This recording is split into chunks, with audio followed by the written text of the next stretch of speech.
আমরা সিদ্ধ রুদ্রেশ্বর মন্দিরের একধারে আমাদের গাঁঠরি ঝোলা রেখে যজ্ঞ মণ্ডপ থেকে একটু দূরে সসম্ভ্রমে দাঁড়িয়ে রইলাম। সিদ্ধ রুদ্রেশ্বর ও যজ্ঞকুণ্ডের মাঝখানে রুদ্রকুণ্ডের কাকচক্ষু জল টলটল করছে। সমগ্র যজ্ঞ মণ্ডপ ফুলে সুসজ্জিত। 5 জন ব্রাহ্মণ তাদের সামনে এক একটি ছোট ছোট ঘট স্থাপন করে বেদ পাঠ করে চলেছেন। ধূপ ধুনার গন্ধে, পুষ্পমালার আভরণে, বেদধ্বনির গুঞ্জনে সমগ্র পরিবেশই অপূর্ব শ্রীমণ্ডিত হয়েছে। যজ্ঞকুণ্ডে হোমের জন্য থরে থরে কাঠও সজ্জিত করা হয়েছে।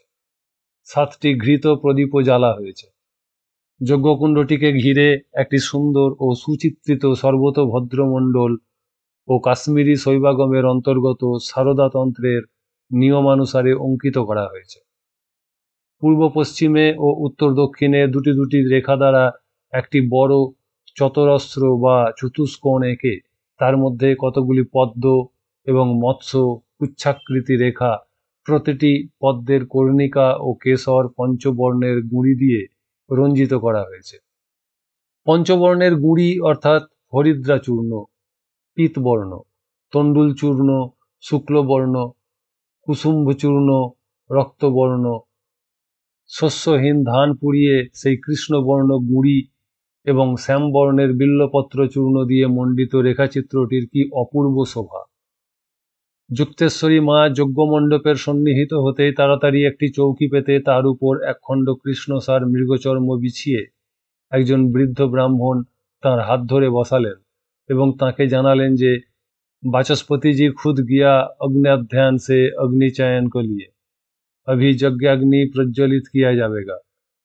मिनिट 3 পরেই মহাদেব মন্দিরের পিছন দিকের পল্লী হতে শঙ্খধ্বনি উঠল। শঙ্খধ্বনি এগিয়ে আসছে। একটু পরেই দেখা গেল একটি মাটির সরাতে প্রজ্বলিত অগ্নিশিখা হাতে নিয়ে সিদ্ধ রুদ্রেশ্বরের প্রধান পুরোহিত বাচস্পতিজি এগিয়ে আসছেন। তাঁর সামনে আরেকজন ব্রাহ্মণ যুবক রাস্তার উপর জল ঝাড়ি দিতে দিতে আসছেন। তিনি এসেই মাতাজিকে হেসে অভিবাদন করে অগ্নিশিখার সরাটি সামনে রেখে আচমনাদি করে যজ্ঞকুণ্ডে অগ্নি স্থাপন করার উদ্যোগ করতেই সহসা যুক্তেশ্বরী মা উঠে দাঁড়িয়ে মৈবম মৈবম মা এবং মা এতৎ পদ্ধতি না, অর্থাৎ এই রকম নয়, এইভাবে নয়, এই পদ্ধতিতে নয় বলেই যজ্ঞকুণ্ডের চারিদিকে নাচের ভঙ্গিতে, বিনম্রভাবে নমস্কারের ভঙ্গিতে মাথা দোলাতে দোলাতে মহর্ষি বিশ্বামিত্র পুত্র মধুছন্দা দৃষ্ট ঋগ্বেদের আগ্নেয় সূক্তের অন্তর্গত প্রথম মণ্ডলের প্রথম মন্ত্রটি উচ্চারণ করতে করতে যজ্ঞকাষ্ঠের উপর এক কষাই ঘৃত সিঞ্চন করতে থাকলেন। তাঁর কণ্ঠে গায়ত্রী ছন্দে মন্ত্র উদ্গীত হতে থাকল। ওং অগ্নিমিলে পুরোহিতং যজ্ঞস্য দেব মৃত্যুর্জং হোতারং রত্নঘাতং। ওং অগ্নিং ইলে, ওং অগ্নিং পুরোহিতং ইলে, ওং হোতারং ইলে, ওং ঋত্বিজং ইলে, ওং রত্নহ ধাতমং দেবং ইলে, ওং যজ্ঞস্য পুরোহিতং হোতারং ঋত্বিজং রত্নধাতমং দেবং অগ্নিং ইলে। এইভাবে মন্ত্রের প্রতিটি শব্দ ভেঙে ভেঙে গমকে গমকে তালে তালে পরিপূর্ণ গায়ত্রী ছন্দে উচ্চারণ করে পুরোহিতের জন্য নির্দিষ্ট আসনে দাঁড়িয়ে স্থির দৃষ্টিতে সূর্যের দিকে তাকিয়ে সুদীর্ঘ বিলম্বিত শ্বাস টানলেন প্রায় 1.5 মিনিট কাল ধরে। তারপর একই বিলম্বিত তালে নিঃশ্বাস ফেললেন ঘৃতসিক্ত যজ্ঞ কাষ্ঠের উপর। নিঃশেষিতভাবে শ্বাস ফেলেই তিনি পুনরায় সূর্যের প্রতি দৃষ্টি স্থাপন করে ঋগ্বেদেরই প্রথম মণ্ডলান্তর্গত চতুর্দশ সূক্তের কর্ণপুত্র মেধাতিথি দৃষ্ট নবম ঋগ্মন্ত্রটি একই গায়ত্রী ছন্দে নিখুঁত স্বরব্যঞ্জনায় গেয়ে উঠলেন। ওং আকিং সূর্যস্য রোচনাদ্দিশান দেবা উসর্বুধ বিপ্র হতে হো বক্ষতি ওম। তাঁর মন্ত্রোচ্চারণও শেষ হলো আর চোখের পলক ফেলতে না ফেলতে যজ্ঞকুণ্ডে দপ করে আগুন জ্বলে উঠল। আক্ষরিক অর্থেই চক্ষু বিস্ফোরিত করে স্তব্ধ হয়ে দেখতে লাগলাম স্বয়ং প্রকটিত অগ্নিশিখার নর্তন লীলা। যজ্ঞকুণ্ডস্থিত প্রত্যেকটি কাঠ দেখতে দেখতে দাউ দাউ করে জ্বলে উঠল। বিনা অগ্নিতে কেবল মন্ত্রশক্তিতে এইভাবে অগ্নিদেবতার আবির্ভাব দৃশ্য জীবনে এই প্রথম দেখলাম। দেখলাম এই ঘোর কলিকাল নামে নিন্দিত যুগে প্রত্যক্ষ দিবালোকে নির্নিমেষ দৃষ্টিতে তাকিয়ে আছি যজ্ঞাগ্নির দিকে। আমার মনের অবস্থা তখন বিস্মিত, হতচকিত, অবাক, স্তব্ধীভূত, স্তম্ভিত বা হতবাক প্রভৃতি যতগুলি আক্ষরিক বর্ণাত্মক শব্দ আমার জানা আছে, তার কোনোটি দিয়েই আমার তৎকালীন অবস্থা বর্ণনা করা যাবে না। এ কি তপঃশক্তি, যোগবল, না বিশুদ্ধ ছন্দ ও সুর স্বরে বেদমন্ত্র উচ্চারণের মহিমা? যাই হোক, বেদমন্ত্র যে চিন্ময় মন্ত্রের মধ্যে নিহিত বা অনুস্যুত যে তড়িৎকণার বিচ্ছুরণ উচ্চারণের বিশুদ্ধিতে যে ঘটে থাকে, নিজের চোখে তা প্রত্যক্ষ করে বেদমন্ত্রে আজ আমার ধ্রুব আস্থা বা নিষ্ঠা জন্মালো। আনন্দে তখন বিহ্বল হয়ে পড়েছি। রঞ্জনী আমার গায়ে সতর্কতা সূচক কিঞ্চিৎ টোকা দিয়ে দেখালেন যে যুক্তেশ্বরী মা পুরোহিতকে তাঁর আসনে বসে যজ্ঞকুণ্ডে ঘৃতাহুতি দেওয়ার নির্দেশ দিয়ে আমাদের কাছেই আসছেন। আমাদের সামনে এসে বললেন, এখন চলো সিদ্ধ রুদ্রেশ্বরকে প্রণাম ও পূজা করে যজ্ঞাগ্নি প্রজ্বলিত থাকাকালেই রুদ্রকুণ্ডের জলে পিতৃপুরুষদের তর্পণ শেষ করবে। তাঁর পিছনে ভাববিহ্বলা কিছু ভক্তিমতী স্ত্রীলোক আসবার উপক্রম করছিলেন। তিনি হাত তুলে তাঁদেরকে নিরস্ত করলেন। মা মন্দিরের মধ্যে ঢুকে এক কোণে চুপ করে বসে রইলেন। রঞ্জন সিদ্ধ রুদ্রেশ্বরকে প্রণাম করে তর্পণের খাতা হাতে রুদ্রকুণ্ডের ধারে গিয়ে বসলেন তর্পণ করতে। আমি মহাদেবকে প্রণাম করে পূজা করার উদ্যোগ করছি। যুক্তেশ্বরী মা স্বগতভাবে বলে উঠলেন, যত্র চৈব স্বয়ং ব্যক্তং লিঙ্গমস্তু স্বয়ংভূস্তং ধমনীযস্য সংস্পর্শাৎ দহতি ক্ষিপ্রমেবতু। অর্থাৎ স্বয়ং যিনি আবির্ভূত হন এবং যাতে হাত দিলে হাত পুড়ে যাবার মতো তাপ লাগে, তিনি হলেন স্বয়ম্ভূলিঙ্গ। এই কয়টা কথা বলে তিনি চোখ বন্ধ করলেন। মন্দিরের মধ্যে কস্তুরীর উগ্র গন্ধ বড়ই মনোমুগ্ধকর। এই গন্ধ স্বয়ং এই বিগ্রহের না যুক্তেশ্বরী মায়েরই স্বাভাবিক গাত্র সৌরভ, তা বুঝে উঠতে পারলাম না। আমি সিদ্ধ রুদ্রেশ্বরের পূজায় মন দিলাম। পূজা সেরে অপাঙ্গে দৃষ্টিপাত করে দেখলাম মায়ের তখন ধ্যান নিমিলিত দৃষ্টি। আমি ধীরে ধীরে মন্দির হতে নিষ্ক্রান্ত হয়ে কুণ্ডের তটে এলাম তর্পণ করতে। যজ্ঞ মণ্ডপের দিকে তাকিয়ে দেখি লোকে লোকারণ্য। প্রথম যখন আসি তখন লোক ছিল শতাধিক, এখন দেখছি সহস্রাধিক। কিন্তু সবাই ভক্তি ভরে নিঃশব্দে দাঁড়িয়ে আছেন। বাচস্পতিজির কণ্ঠে উচ্চারিত মন্ত্রে ধ্বনিত হচ্ছে, ওম বিশ্বানি দেব সবিতর দুরিতানি পরাশুভ যদ্ভদ্রং তন্ন আসুভ। ওং অগ্নয়ে স্বাহা, ওং সূর্যায় স্বাহা, ওং সিদ্ধ রুদ্রেশ্বরায় স্বাহা। আমি পিতৃপুরুষদের তর্পণ যখন শেষ করলাম, তখন পুরোহিতজির আহ্বানে সমবেতভাবে সকলে ওং অগ্নয়ে স্বাহা মন্ত্রে আহুতি দিতে আরম্ভ করেছেন। অন্তে পূর্ণাহুতি দেওয়াও শেষ হলো। আহুতির পরেই দলে দলে যজ্ঞ মণ্ডপ হতে ভক্তবৃন্দরা আসতে লাগলেন যুক্তেশ্বরী মাতাজিকে শ্রদ্ধা নিবেদনের জন্য। সর্বপ্রথম এসে তাকে প্রণাম করলেন বাচস্পতিজি। তাকে মা স্বস্তি বাচন করতে গিয়ে বললেন, শতং জীবতু। আপনার চতুষ্পাঠীতে যেসব ছাত্র বেদোভ্যাস করে আমি লক্ষ্য করেছি, তারা আপনার শিক্ষা নৈপুণ্যে বিশুদ্ধ স্বর বিন্যাসে বেদ মন্ত্রোচ্চারণে যথেষ্ট যোগ্যতার পরিচয় দিয়ে থাকে। বেদমন্ত্র শুদ্ধ ও সঠিকভাবে উচ্চারিত না হলে সিদ্ধিলাভ সুদূর পড়া হতো। বাচস্পতিজি বিনয়ের সঙ্গে গদগদ হয়ে বললেন, আজ আপনি আগ্নেয় সূক্তের নবম ঋকটি উচ্চারণ করে বেদমন্ত্রের মহিমা ও চিন্ময়ত্ব দেখালেন। সারা জীবন বেদাধ্যয়ন ও বেদ চর্চায় নিরত থেকেও এ জিনিস কখনও দেখিনি। মা নর্মদা বেদময়ী, কিন্তু দুঃখের কথা, প্রতি বৎসর শত শত পরিক্রমাবাসী এখানে পরিক্রমার পথে এসে থাকেন। আমরা সাজদবাসীরা চিরকালই পরিক্রমাবাসীদেরকে শ্রদ্ধা ভক্তি করি, সাধ্যমতো তাঁদের সেবা করি, চাতুর্মাস্যকালে তাঁদের ব্রত উদযাপনেও সাহায্য করি। কিন্তু তাঁদের মধ্যে দু চারজন ছাড়া কাউকে বেদাধ্যায়ী দেখি না। সিদ্ধ মহাত্মা নামে নর্মদা তটবাসী যেসব সাধুর প্রসিদ্ধি আছে, তাঁদের মধ্যেও বেদজ্ঞের বড়ই অভাব ঘটেছে। আজ আপনার দ্বারা যেভাবে বেদমন্ত্রের মহিমা বাস্তবে রূপায়িত হতে দেখলাম, তা আমাদের সাজদবাসী ব্রাহ্মণদের স্মৃতিতে চিরকাল অক্ষয় হয়ে থাকবে। মা, প্রতি বৎসর অন্তত একটিবারের জন্য আপনার পদার্পণের প্রার্থনা আমরা জানিয়ে রাখলাম। তিনি উঠে পড়তেই যুক্তেশ্বরী মা মন্দির দ্বারে দাঁড়িয়ে সকলেরই উদ্দেশ্যে শিবমস্তু শিবমস্তু জানাতে থাকলেন। বেলা 2টা নাগাদ মন্দির প্রাঙ্গণ হতে সবাই চলে যেতেই দেখলাম পবিত্র পট্টবস্ত্রে ঢেকে বাচস্পতিজি এবং তাঁর ধর্মপত্নী আমাদের দুজনের জন্য ভিক্ষা নিয়ে উপস্থিত হলেন। মায়ের ইঙ্গিতে আমরা রুদ্রকুণ্ডের উত্তর দিকে একটি মণ্ডপ গৃহে গেলাম। এই মণ্ডপটি দেখে আমার উত্তর তটের ডিন্ডিমেশ্বর মহাদেবের মন্দিরের মণ্ডপ গৃহের কথা মনে পড়ল। রুটি এবং পরমান্ন আমাদেরকে যত্ন করে খাইয়ে ব্রাহ্মণ দম্পতি ফিরে গেলেন নিজেদের গৃহে। আমরা উঁকি মেরে যুক্তেশ্বরী মাকে কোথাও দেখতে পেলাম না। শিব মন্দিরের দরজা খোলা দেখে বুঝলাম তিনি সেখানেই আছেন। আমরা দুজনে নিজেদের গাঁঠরি ঝোলা এনে মণ্ডপ গৃহেই আসন পাতলাম। শোয়া মাত্রই রঞ্জনের ঘুম এসে গেল। আমার চোখে ঘুম এলো না। আজ যে মন্ত্রোচ্চারণে যজ্ঞকুণ্ডে আগুন জ্বলে উঠতে দেখলাম, আজব বলে মনে হলেও সেই বিস্ময়কর প্রত্যক্ষ ঘটনার কথাই শুয়ে শুয়ে চিন্তা করছি। এমন সময়ে যুক্তেশ্বরী মা সেখানে এসে উপস্থিত হলেন। আমি ধরফর করে উঠে দাঁড়ালাম।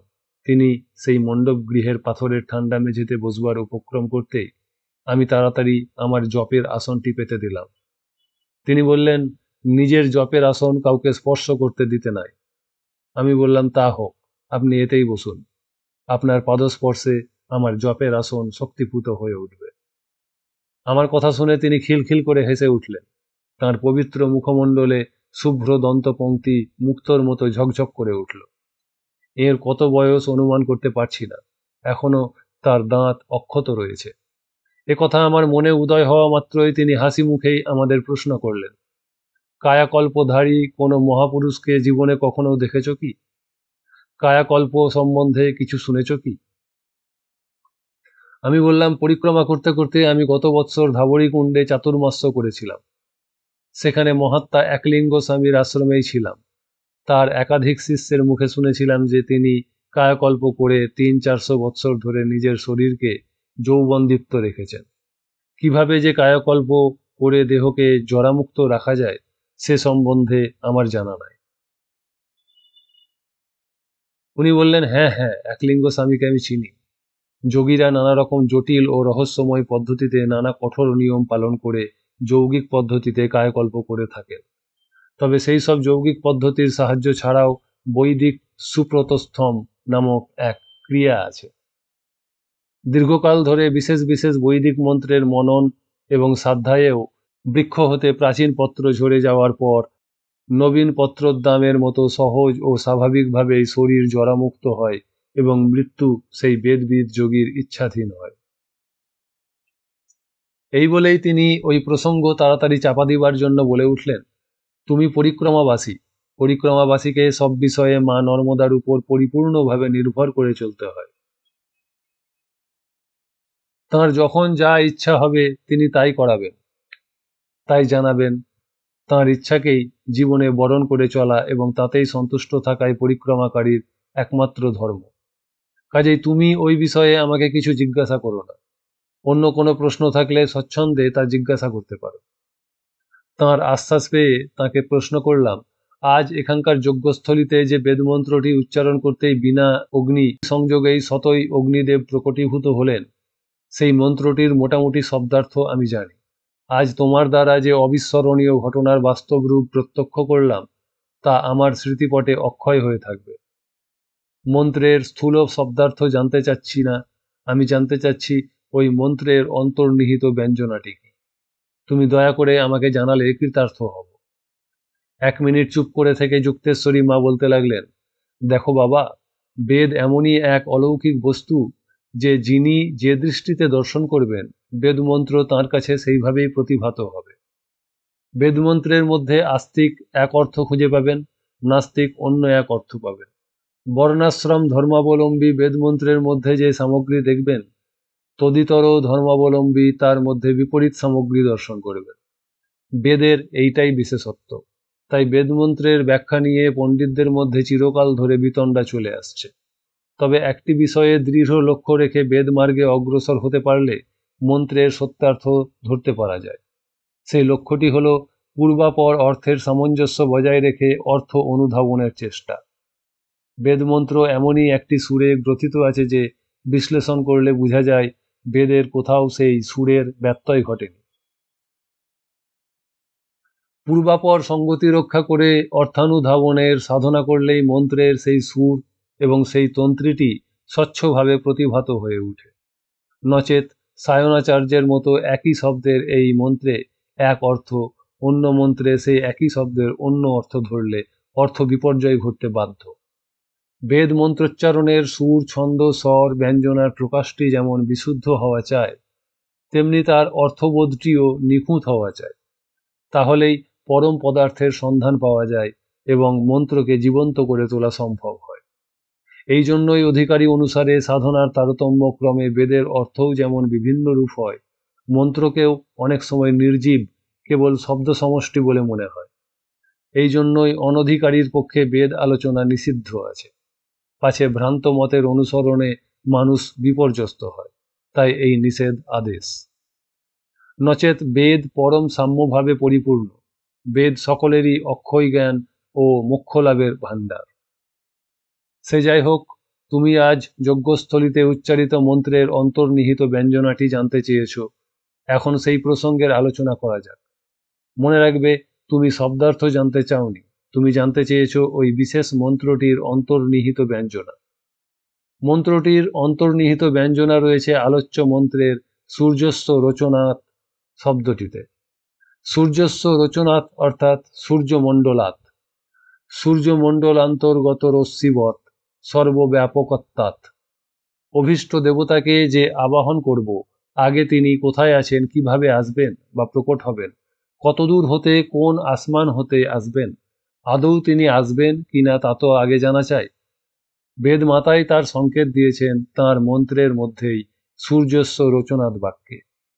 দেবগণ কোথায় কিভাবে বিদ্যমান আছেন তার আভাস দিয়েছেন।